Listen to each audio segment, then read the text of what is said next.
CBN warns banks against limiting ATM withdrawals below 20,000 naira. Many thanks for joining us on News Express. My name is Michael Jason Ijasan. The news in detail. The National Assembly have today passed the 54.99 trillion naira 2025 appropriation bill. The bill was passed separately by the Senate at the House of Representatives. A breakdown of the budget showed 3.645 trillion naira for statutory transfers, 14.317 trillion naira for debt servicing, 13.64 trillion naira for recurrent expenditure, and 23.963 trillion naira capital expenditure development fund, which with fiscal deficit put at 13.08 trillion naira. The deficit to gross domestic product GDP ratio was put at 1.52%. Recall, President Bola Tinubu last week increased the 2025 fiscal year budget from an initial of 49.7 trillion naira to 54.2 trillion naira, seeking approval from the Senate and the House of Representatives. Still with the National Assembly, the House of Representatives is to investigate allegations of fraudulent practices in the payment of contractors by officials of the Federal Ministry of Finance and the Office of the Accountant General. Adopting a motion on notice sponsored by Paul Namchi, LP Enugu, Julius Ihombere, APC Edo, and Aminu Sani Jaji, APC Zanfara, this House asked the federal government to strengthen internal controls mechanism and enforce strict penalties for officials found culpable in corrupt practices within the payment system. The House, during plenary today, also asked the government to immediately establish a transparent and accountable digital payment system to eliminate discretionary human interference in contract payments and ensure timely disbursements and compliance with due process. Meanwhile, the federal government has directed federal pay officers, FPOs, across the country to ensure that ministries, departments, and agencies, MDAs, in the state strictly comply with the Treasury Single Accounts TSA policy by not operating accounts with commercial banks or circumventing its provisions. The Accountant General of the Federation, AGF, Dr. Oluwatoyin Madane, issued this directive during a working visit to the Federal Pay Office in Benin, Edo State, as part of our ongoing nationwide tour to access the operations and challenges of FPOS. A statement from the Office of the Accountant General of the Federation, OAGF, signed by the Director of Press and Public Relations, Bawa Mokwa, said that MDAs must adhere strictly to the TSA framework.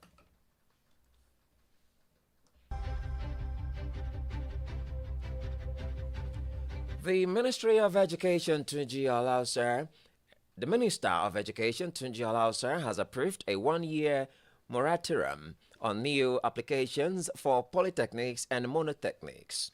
He, however, exempted health institutions due to low enrollment challenges.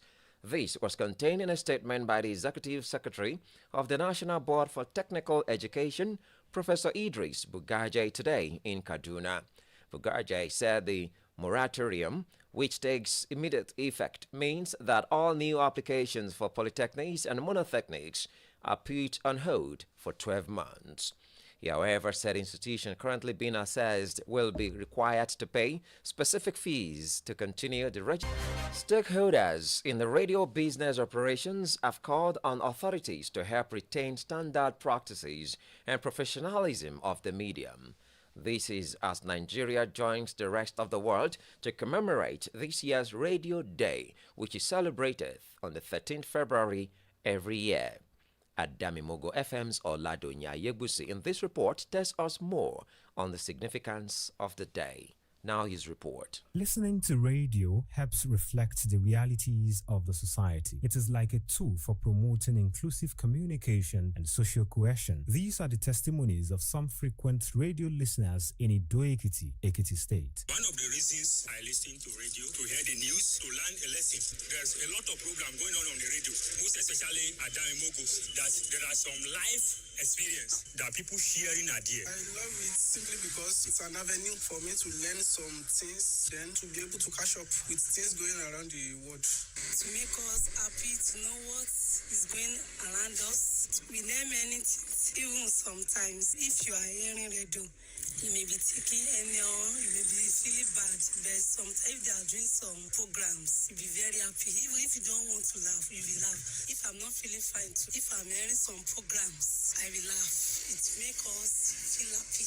Marked every 13th of February, the World Radio Day is to celebrate the powerful medium that has informed, entertained, and educated people around the world for more than a century. According to the United Nations General Assembly, the theme for this year's World Radio Day is Radio and Climate Change. This day assists radio stations in their journalistic coverage of this critical problem. However, in southwest Nigeria, the radio medium has experienced some nullifying changes as some broadcasters now derail from its purpose. A veteran broadcaster, Layi Oyawa, who cited the populating status of radio business in southwest, lamented the change in practice and operations which he attributed to social media and new age influences. The current trend has emerged because of the social media presence and unlicensed. We used to have terrestrial radios, but now we have online radios, and online radios are unlicensed. They are not regulated, and there is nothing like the regulatory body for them. So that's why you hear a lot of things coming out of the radio. He, however, maintained that while modernization aids significant operations, radio operators should endeavor to retain its professionalism and ethical standards. Oyawa called on constituted authority and stakeholders to up their games in regulations as well as maintaining professional standards. Well,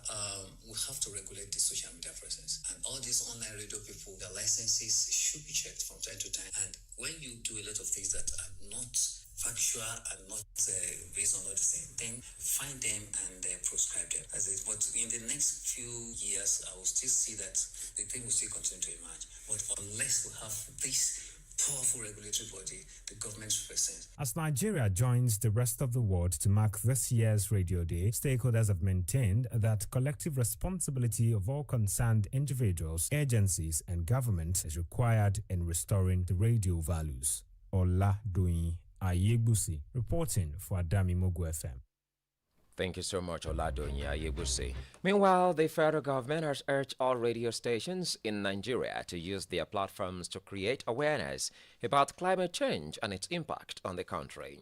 The Minister of Information and National Orientation, Mohammed Idris, stated this in a statement he personally signed today in celebration of World Radio Day. He said through informative and educational programs, radio, like other critical media, can equip communities with the knowledge and tools to adapt to the changing climate and mitigate its effects.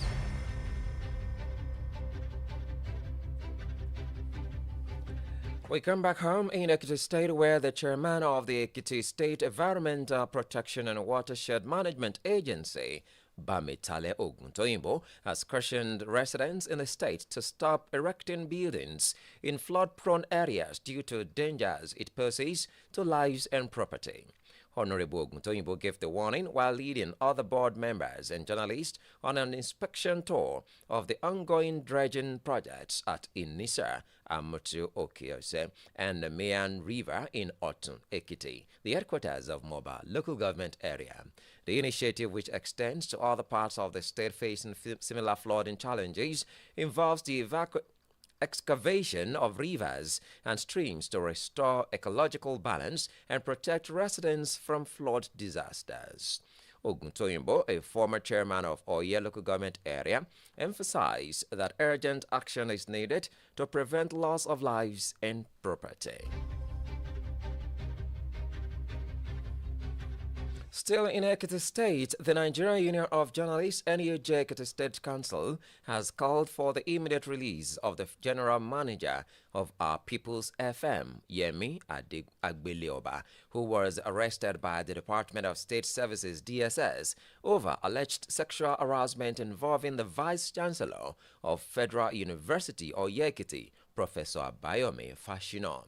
Agbilioba was accused of breaching the peace of foyer through a WhatsApp group, which, according to the union, was an attempt to cover up the sexual case of the VC.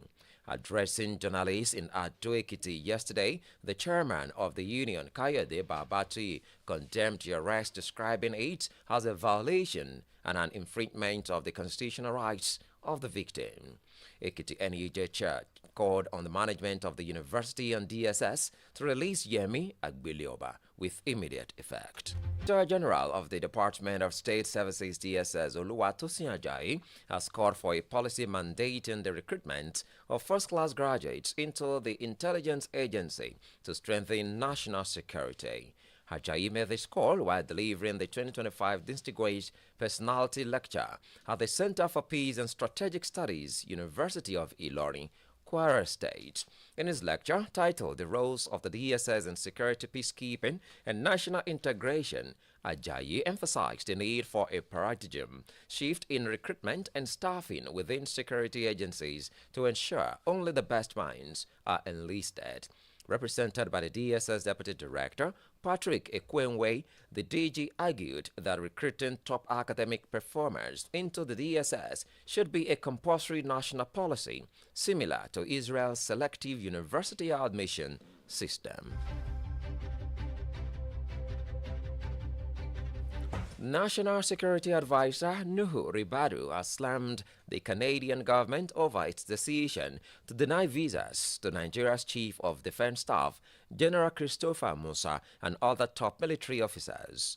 Ribadu, who spoke today at the maiden annual lecture of the National Association of the Institute for Security Studies in Abuja, described the visa snub as disrespectful and declared that Canada can go to hell. His reaction came after General Musa narrated how he and some senior military officers were denied entry into Canada for an official engagement. The CDS explained that the delegation had been invited to an event honoring war veterans, but was left in limbo after the embassy denied visas to some of its members. You are listening to News Express on Adamimogo 107.7 FM, Ado-Ekiti. Still in the news, CBN warns bank against limiting ATM withdrawals below 20,000 naira. Please stay with us. We're back for more. Hello, good people of Ekiti State and its environment. For your private, political, family, or club meetings, and so on, of not more than 50 to 100 participants, we introduce to you Adamimogo Event Hall. Yes, right at Olojudo's Palace. Adamimogo 107.7 FM's compound, Ado-Ekiti. Ample parking space, good security, clean environment. You also have the opportunity to book for a media publicity of your events on our fast-growing social media platforms. All these for a talking. Simply visit us at Olojudo's Palace, Ado-Ekiti, or call the following numbers for more inquiries: 0803-526-5812 or 0916-340-0878 or 0806-511-4430. You can also call 0806-380-8891. Adamimogo Event Hall. We are waiting for your patronage. Welcome back and thanks for joining us again. You can subscribe to our YouTube channel and follow us on Facebook via Adamimogo 107.7 FM. For happenings around you or news inquiries, please contact our newsroom on this number 0811-801-8242. Now to the rest of the news. To some business news, the Honorable Minister of Marine and Blue Economy, Adegboyega Oyetola, has outlined ambitious reforms aimed at transforming Nigeria's maritime sector into a key driver of economic growth. Speaking at an interactive session with journalists in Lagos, Oyetola highlighted the government's commitment to harnessing marine resources for national prosperity. The minister emphasized that the sector encompassing maritime shipping, ports infrastructure, fishing, aquaculture, and renewable energy has immense potential to boost the country's GDP. One of the major highlights of the event was the announcement of the modernization of the western ports, including Lagos Port Complex and Tinkan Island Port, with a completion period of 48 months. The Central Bank of Nigeria (CBN) has threatened to penalize banks that compel customers to withdraw amounts lower than 20,000 naira per transactions from automated teller machines (ATM). The Apex Bank disclosed this in a question and answer explained and released today in reaction to its recent review of ATM withdrawals fees. It stressed that ATM charges for withdrawals made from other banks' ATMs, both on-site and off-site, are based on the expectation that customers can withdraw up to 20,000 naira per transaction. The CBN has directed affected customers to file such complaints against banks that impose unnecessary restrictions.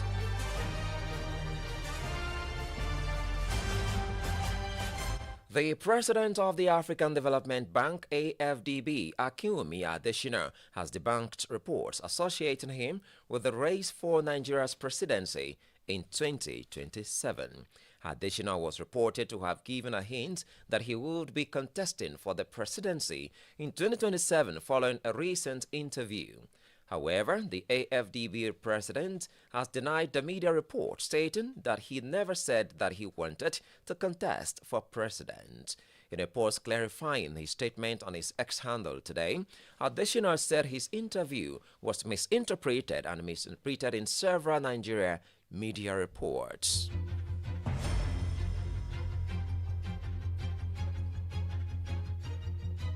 U.S. President Donald Trump has signaled a significant shift in 3 years of U.S. policy towards Kyiv, announcing that he and Russian leader Vladimir Putin spoke by phone and agreed to initiate negotiations to end the war in Ukraine. Trump said he spent more than an hour on the phone with Putin yesterday, noting that the conversation has yielded a positive result towards peace. We had a great call, and it lasted for a long time, over an hour this morning. I also had President Zelensky, a very good call after that. And I think we're on the way to getting peace. I think President Putin wants peace, President Zelensky wants peace, and I want peace. I just want to see people stop getting killed. We're very far away from that particular war, but that's a vicious war, and we're going to work toward getting it ended, and as fast as possible. It's a horrible situation going over. It's flat land. Speaking at the Defense Summit in Brussels, U.S. Defense Secretary Pete Hegseth said the U.S. would no longer tolerate an imbalanced relationship with its allies and called on NATO members to spend much more on defense. We want, like you, a sovereign and prosperous Ukraine. But we must start by recognizing that returning to Ukraine's pre-2014 borders is an unrealistic objective. Chasing this illusionary goal will only prolong the war and cause more suffering. Earlier, NATO Secretary General Mark Rutte said that he agrees with U.S. President Donald Trump on the need for more burden sharing between America and its European allies and providing aid to Ukraine.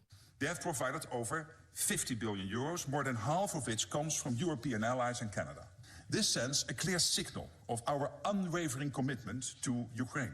It also takes a big step in the direction of what President Trump has called for. I agree with him that we must equalize security assistance to Ukraine. But to really change the trajectory of the conflict, we need to do even more. The stronger Ukraine is on the battlefield, the stronger they will be at the negotiating table, the greater the chances of getting a good deal for lasting peace. Meanwhile, Ukraine President Volodymyr Zelensky, who confirmed his conversation with President Trump, said he believed that America's strength, together with Ukraine and all partners, is enough to push Russia to peace.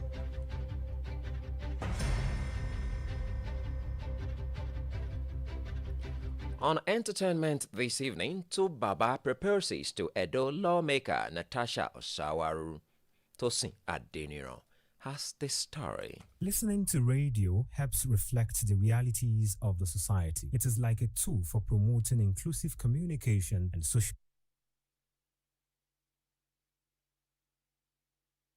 Listening to radio helps reflect the realities of the society. It is like a tool for promoting inclusive We beg your pardon for the mix up there. We go to sports news. World heavyweight champion Alexandra Usyk said he intends to take on 2 more fights before heading into retirement. Speaking with journalists, the 38-year-old Ukrainian, who remains undefeated in the ring, also said that one of those bouts will be against the winner of the Daniel Dubois v. Joseph Parker clash later this month. Recall, Usyk defeated Britain's Tyson Fury to win all 4 of the major heavyweight titles last May, becoming the first undisputed champion in almost 25 years. Today's edition of News Express on Adamimogo 107.7 FM Idoekiti. But before we go, the highlights again.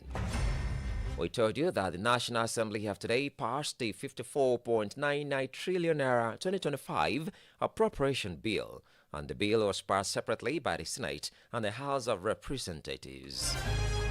We also brought to you that the chairman of the Ekiti State Environmental Protection and Watershed Management Agency, Bamitale Oguntoyimbo, has cautioned residents in the state to stop erecting buildings in flood-prone areas due to dangers it poses to lives and property.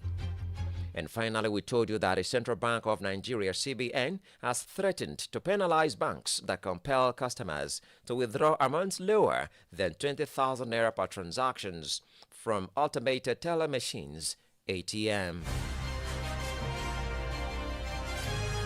And that's News Express on Adamimogo 107.7 FM, Olojudo's Palace, Idoekiti. On behalf of the production crew, led by Oladonya Ayegusi, my name is Michael Jason Ijasan. Many thanks for listening.